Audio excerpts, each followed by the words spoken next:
अमावस्या की वो रात थी और कोमल की गाड़ी की हेडलाइट्स भी उस अंधेरे को चीरने में नाकाम लग रही थी। ऑफिस में देर तक काम करने के बाद कोमल जल्दी से घर पहुंचना चाहती थी। सुनसान सड़क पर गाड़ी चलाते हुए उसे लगा कि कोई उसका पीछा कर रहा है। उसने शीशे में देखा पर पीछे कुछ भी नहीं था। मुझे वहम हो रहा होगा, उसने खुद से कहा। लेकिन तभी गाड़ी के सामने अचानक एक औरत आकर खड़ी हुई।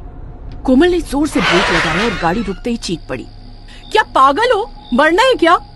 वो औरत काली साड़ी में लिपटी हुई थी और उसके चेहरे पर एक अजीब सी खामोशी थी। उसके लंबे बाल बेतरतीब हवा में उड़ रहे थे। औरत ने धीरे से कहा, मरने नहीं आई, बचाने आई हूँ। कोमल चौंक कर बोली, क्या मतलब? कौन हो तुम? औरत ने उसकी गाड़ी की खिड़की पर हाथ रखा।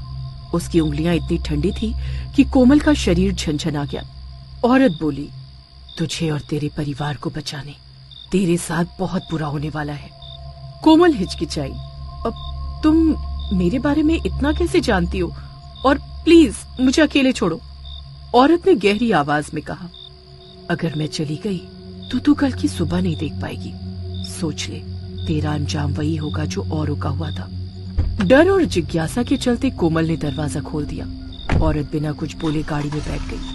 कोमल ने गाड़ी चलानी शुरू की और कहा, देखो मुझे सीधे घर पहुंचना है। अगर ये कोई चाल है तो मुझसे बुरा कोई नहीं होगा, बता देती हूँ। औरत ने मुस्कुरा कर कहा, तेरा घर तुझे सुरक्षित नहीं रखेगा अगर तू मेरी बात नहीं मानेगी। कुछ दूर चलने के बाद औरत अचानक चिल्लाई, रोक, गाड़ी यहीं रोक। कोमल घबराई। उसने ब्रेक लगाया और पूछा, अब क्या हुआ? औरत ने सड़क की तरफ इशारा करते हुए कहा, वो देख, पेड़ के नीचे। कोमल ने देखा, वहां पर कुछ नहीं था। उसने झुंझलाते हुए कहा, तुम मजाक कर रही हो या मुझे डराने की कोशिश कर रही हो? औरत ने गंभीर लहजे में कहा, वो तुझे देख रहा है, उसकी आंखें तेरी आत्मा को जकड़ने के लिए तैयार है। अगर तू आगे बढ़ी तो तेरी मौत पक्की। डरते डरते कोमल ने गाड़ी की लाइट बंद कर दी। चारों तरफ सन्नाटा था। तभी दूर से एक अजीब सी खड़खड़ाहट सुनाई दी, जैसे भारी पत्थर रगड़ते हुए खिसक रहा हो। औरत बोली, लाइट जला। कोमल ने जैसे ही लाइट जलाई उसने देखा कि सड़क के बीचों बीच एक विशाल पत्थर पड़ा था जो पहले वहां नहीं था। कोमल ने कांपते हुए कहा, ये कब गिरा? अभी तो रास्ता साफ था। औरत ने गहरी सांस ली और कहा, वो तेरे लिए जाल बिछा रहा था, मैंने तुझे बचा लिया। गाड़ी हाईवे पर आ चुकी थी। औरत ने कहा, अब मुझे यहाँ उतार दे। कोमल ने कहा, तुम कहीं जाने का नाटक कर रही हो? तुम इस सुनसान जगह पर कहाँ जाओगी? औरत ने कहा, तेरे सवाल का जवाब तुझे कल मिलेगा, मैं तेरे घर आऊंगी।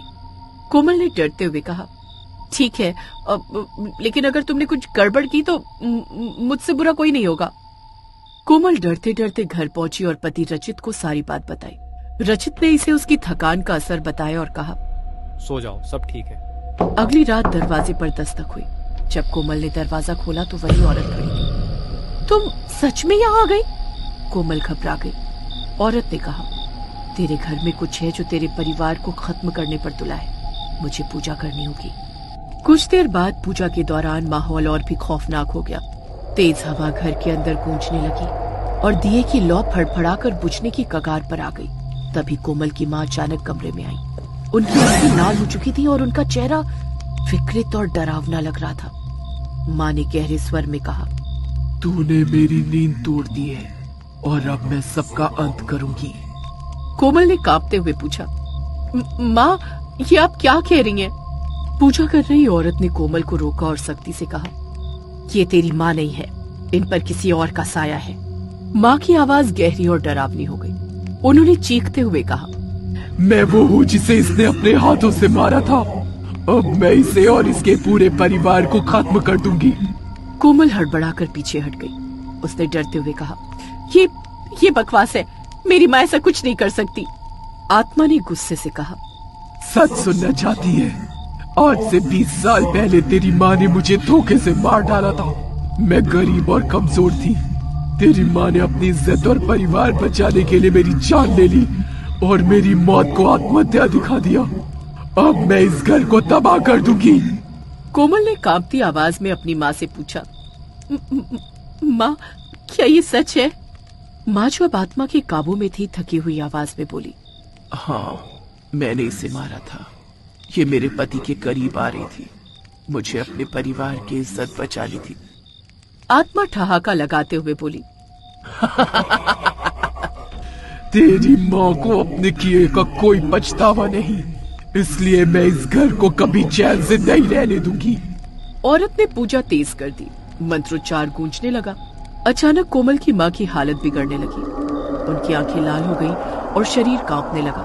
आत्मा ने ठहाका लगाते हुए कहा, मैंने बहुत सहा है, अब मैं तेरा दर्द देखना चाहती हूँ। कोमल की माँ जोर जोर से चीखने लगी। ऐसा लगा जैसे उनके अंदर कुछ टूट रहा है। उनके शरीर से खून रिसने लगा और चेहरे पर भयानक पीड़ा छा गई। उनके हाथों और पैरों पर नीले निशान उभर आए, मानो किसी ने उन्हें जकड़ रखा हो। आत्मा ने गुस्से से कहा, तूने मेरा जीवन तबाह किया, अब मैं तुझे मौत का असली स्वाद चखाऊंगी। कोमल चीखते हुए रो पड़ी, माँ, हमें माफ कर दो, ये सब मत करो। औरत ने गंभीर स्वर में कहा, यह आत्मा बेहद शक्तिशाली है, इसे रोकना मुश्किल है लेकिन कोशिश करूंगी। उसने पूजा की अग्नि के पास से जल उठाया और मंत्र पढ़ते हुए कोमल की माँ के पास छिड़क दिया।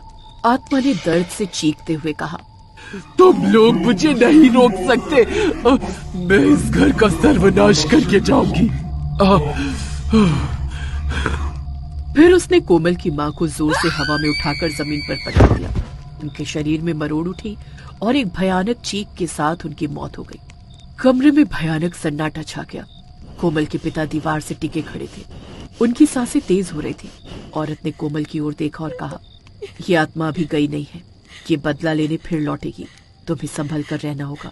कोमल अपनी माँ के मृत शरीर के पास बैठकर फूट फूट कर रो रही थी। उसके मन में डर और अपराध बोध का तूफान उमड़ रहा था। आत्मा का बदला पूरा हो चुका था, लेकिन जाते जाते वो पूरे परिवार के दिल में ऐसा डर छोड़ गई जो शायद कभी खत्म नहीं होगा।